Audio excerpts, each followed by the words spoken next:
Hello दोस्तों, आज के वीडियो में हम देखेंगे यह दंतुरित मुस्कान और फसल कविताओं की जो नागरा द्वारा रचित है कविता। तो चलिए वीडियो को स्टार्ट करते हैं। यह दंतुरित मुस्कान, ठीक है, ये कविता का नाम है, ठीक है। इसको हम लोग स्टार्ट करते हैं। तो होता यूँ है कि जो लेखक है, जो कवि, ठीक है, जो लेखक है, जो कविता की रचना करने वाला है, वो अपने घर बहुत दिनों बाद आया है। तो उसका एक बहुत नन्हा सा प्यारा सा छोटा सा बेटा है, ठीक है। बच्चा जो है, बच्चा को बहुत दिनों बाद देखता है तो उसके प्रति जो करुणा या ममता की भावना है वो जागृत हो गई है। तो बच्चे को देखता रहता है, उसे बहुत प्यारा लगता है उसका बच्चा। तो उसी पर उसी उसी बच्चे को देखकर उसी के ऊपर अपनी एक कविता लिख डाली है। और उसी कविता को हम लोग पढ़ने वाले हैं कि बच्चे और एक बाप का प्रेम क्या होता है, एक बाप की ममता क्या होती है, ठीक है। वो किस प्रकार से अपने बच्चा का लालन पालन करता है, यही हमारी इस कविता में दंतुरित मुस्कान के पार्ट में ये हमें बताया जाएगा, ठीक है। तो चलिए वीडियो को स्टार्ट करते हैं। तुम्हारी यह दंतुरित मुस्कान मृतक में भी डाल देंगी जान। देखिए, अब कवि क्या कर रहा है, अपने बच्चे को देख के, तुम्हारी दंतरुत यानी जो बच्चा है उसके अभी नए नए दांत निकले हैं, ठीक है। तो बच्चे के दांत को देख के कह रहा है कि तुम्हारे जो दांतों के बीच की मुस्कान है वो मृतक यानी जो मृतक किसे कहते हैं, जो आदमी मर जाता है उसे मृतक कहते हैं।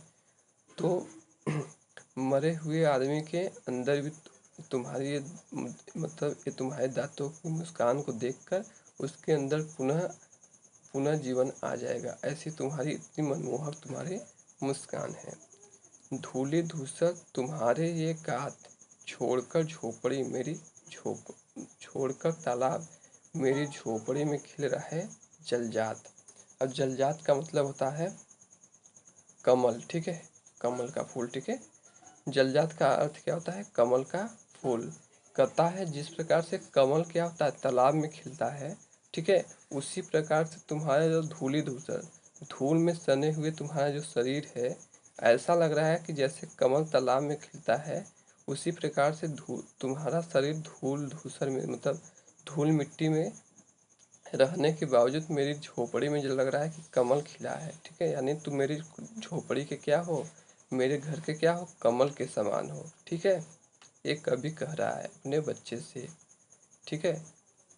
परस पाकर तुम्हारा ही प्राण, परस पाकर तुम्हारा ही प्राण पिघलकर जल बन गया होगा कथिर पाषाण, ठीक है। अब कह रहा है जैसे कठिन पाषाण, कठिन पाषाण का मतलब होता है जैसे बहुत कठोर पत्थर, ठीक है। कह रहा है कि तुमको परस यानी तुमको छू कर, तुम्हें तुम्हारे हाथों को छू कर, ठीक है, जो कठोर से कठोर पत्थर है वो भी तुम्हारे हाथों से एक बार छू ले, ठीक है, तो पिघल कर जल, ठीक है, वह जल में परिवर्तित हो जाएगा। मतलब तुम इतने मनमोहक हो, तुम इतने क्यूट हो, तुम इतने अच्छे हो, ठीक है, कि ऐसा लग रहा है कि तालाब तालाब में जैसे कमल खिलता है उसी प्रकार मेरी झोपड़ी के तुम कमल हो। यानी इतने मनमोहक हो, इतने प्यारे लग रहे हो। और तुम्हारा जो एक बार स्पर्श कर ले, जो एक बार तुम्हें छू ले, तो क्या हो जाएगा, जो बड़ा से बड़ा कठोर से कठोर पत्थर है वो भी पिघल कर जल के रूप में परिवर्तित हो जाएगा, ठीक है। छू गया तुमसे कि झड़ने लगे शेफालिका के फूल, बांस था या बबूल। और तुम अगर एक बार शेफालिका के फूल को, नहीं, बबूल यानी जो बबूल है, बबूल का पेड़ है, तुम उसे छू, बबूल का पेड़ कैसा होता है, कांटेदार फूल, कांटेदार पौधा पेड़ होता है, ठीक है। तो अगर तुम बबूल को छू लोगे तो उससे भी क्या हो जाएगा, शेफालिका एक फूल का पौधा है, उससे फूल गिरने लगेंगे बबूल के पौधे से। यानी कठोर से कठोर हृदय वाला व्यक्ति भी अगर तुमको देख ले या तुम्हारी इस दंतुरित मुस्कान को एक बार निहार ले, तो क्या हो जाएगा, उसका कठोर से कठोर हृदय भी अच्छे हृदय में परिवर्तित हो जाएगा। यही यह दंतुरित मुस्कान हमें बताती है। तुम मुझे नहीं पहचान पाए, देखते ही रहे गो अनिमेष। अब बच्चा जो है अपने पिता को बार बार टकटकी निगाह से, एनिमेस यानी टकटकी निगाह से देख रहा है। तब कह रहे हैं लेखक, उसका पिता कह रहे हैं कि मुझे नहीं पहचान पाए हो अभी तक, थक गए हो, आंखें लूं फेर मैं अपना आंखें को दूसरी तरफ कर लूं, अगर तुम मुझे इस प्रकार से देख रहे हो। क्या हुआ यदि हो सके परिचित न पहली बार, ठीक है। यदि तुम्हारी माँ न होती, माँ न माध्यम बनी होती आज। देखो करें, यदि तुम्हारी माँ से तुम्हारी माध्यम तुम्हारी जो माँ है, तुम्हें जन्म न दी होती, माध्यम न बनना का मतलब तुम्हें जन्म न दी होती, तुम्हारा और मेरा कभी न कभी मेल ही नहीं होता, यानी मैं तुम्हें कभी देख ही नहीं पाता।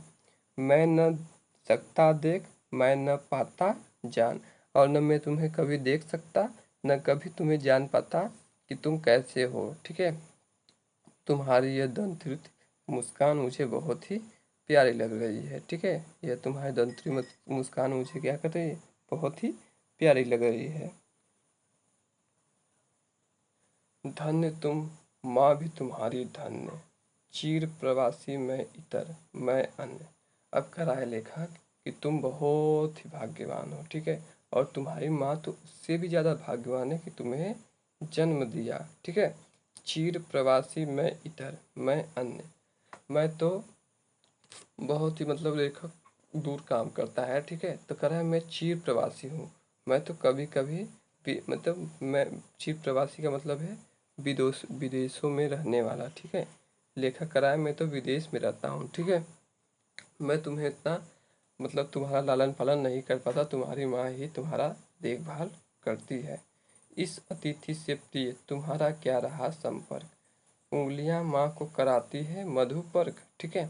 अब कह रहे हैं कि इस अतिथि से, अपने आप को लेखक अतिथि बोल रहा है, मेहमान बोल रहा है कि तुम्हारा और मेरा क्या मेल, तुम्हारा और मेरा तो अभी मेल हुआ है, मतलब हम लोग तो अभी मिले हैं। उंगलियां माँ की कराती है मधुपर्क, यानी जो माँ है तुम्हारी, वो तुम्हें क्या है, शहद घी दही जल और दूध से मिला हुआ बनाया जाने वाला पदार्थ है, ठीक है। उससे क्या कराती हैं, अंगुलियों से उसे तुम्हें चटाती हैं और तुम्हारा देखभाल करती हैं, ठीक है। देखते तुम इधर कनखी मार, तुम मुझे इसी प्रकार से तिरछी निगाह से देखते ही रहोगे कि बस भी करोगे, और होती जब आंखें चार, और जब इस प्रकार से तुम मुझे देखोगे तो तुम्हारी और मेरी आंखें मिलकर तुम्हारी दो तो मेरी क्या हो जाएंगी, आंखें चार हो जाएंगी, मतलब दो चार आंखें हो जाएंगी। यह तुम्हारी दंतुरित मुस्कान मुझे लगती बड़ी छविमान, और तुम्हारी जो ये दंतुरित मुस्कान है मुझे इतनी प्यारी लगती है, इतनी प्यारी लगती है, क्या भी बताएं, ठीक है। यही लेखक कहना चाहता है। अब चलिए हम लोग देखते हैं फसल। अब देखिए फसल का मतलब होता है कि जो हमारे मतलब पौधे होते हैं, जैसे गेहूँ धान बाजरा, ठीक है। ये सब जो फसल होता है, इनको इनकी मतलब कि इनको पैदा करने में कितना कितना ज़्यादा हम लोग को मेहनत करना पड़ता है, किसानों को मेहनत करता है। इस कविता के माध्यम से हम लोग बताएंगे, कवि बताएंगे कि फसल कैसे बनता है, फसल को पैदा करने में कितनी मेहनत लगता है। तो चलिए वीडियो को स्टार्ट करते हैं।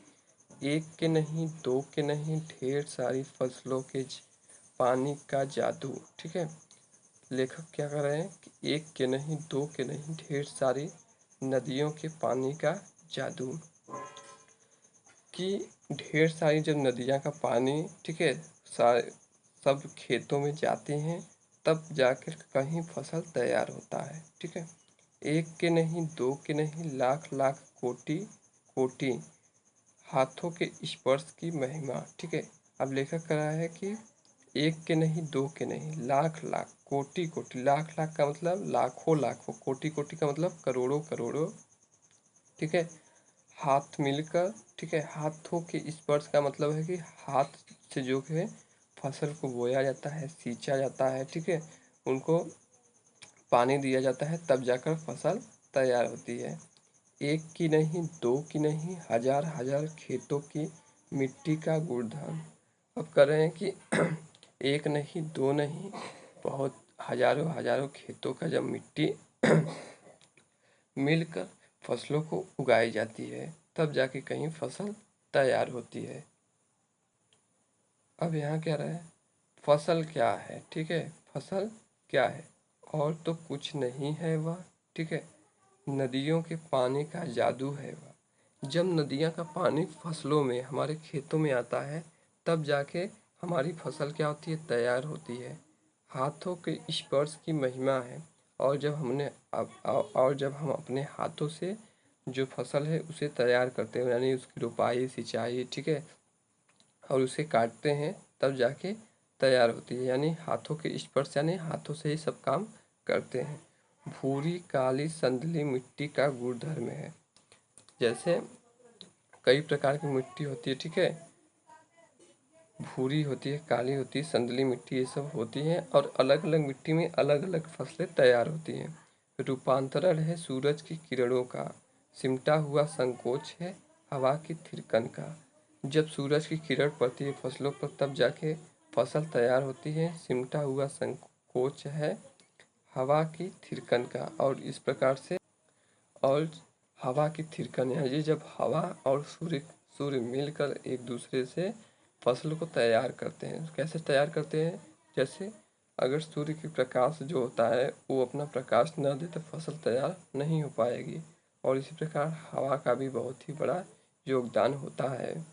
तो इस दोनों कविता में कवि यही कहना चाहता है कि हम लोग, ढेर सारी नदियों का पानी का जादू है, हाथों का जादू है, ठीक है, और मिट्टियों का जादू है, तब जाके कहीं फसल तैयार होता है। तो दोस्तों, आशा करते हैं आपको समझ में आया होगा। अगर आपको इसका क्वेश्चन आंसर चाहिए तो आप यस पे कमेंट करें, यस, ठीक है। हम जल्द ही इसका क्वेश्चन आंसर, बहुत ही इम्पोर्टेंट, जैसे यहाँ पे देख लीजिए इस प्रकार से, ठीक है, इस प्रकार से क्वेश्चन आंसर बनाएंगे। वर्तमान जीवन शैली में मिट्टी के गुणधर्म को किस तरह प्रभावित करती है। तो इसका हम क्वेश्चन आंसर का बना के, फिर उसके बाद इसका समझा के फिर से पोस्ट कर देंगे। Thank you.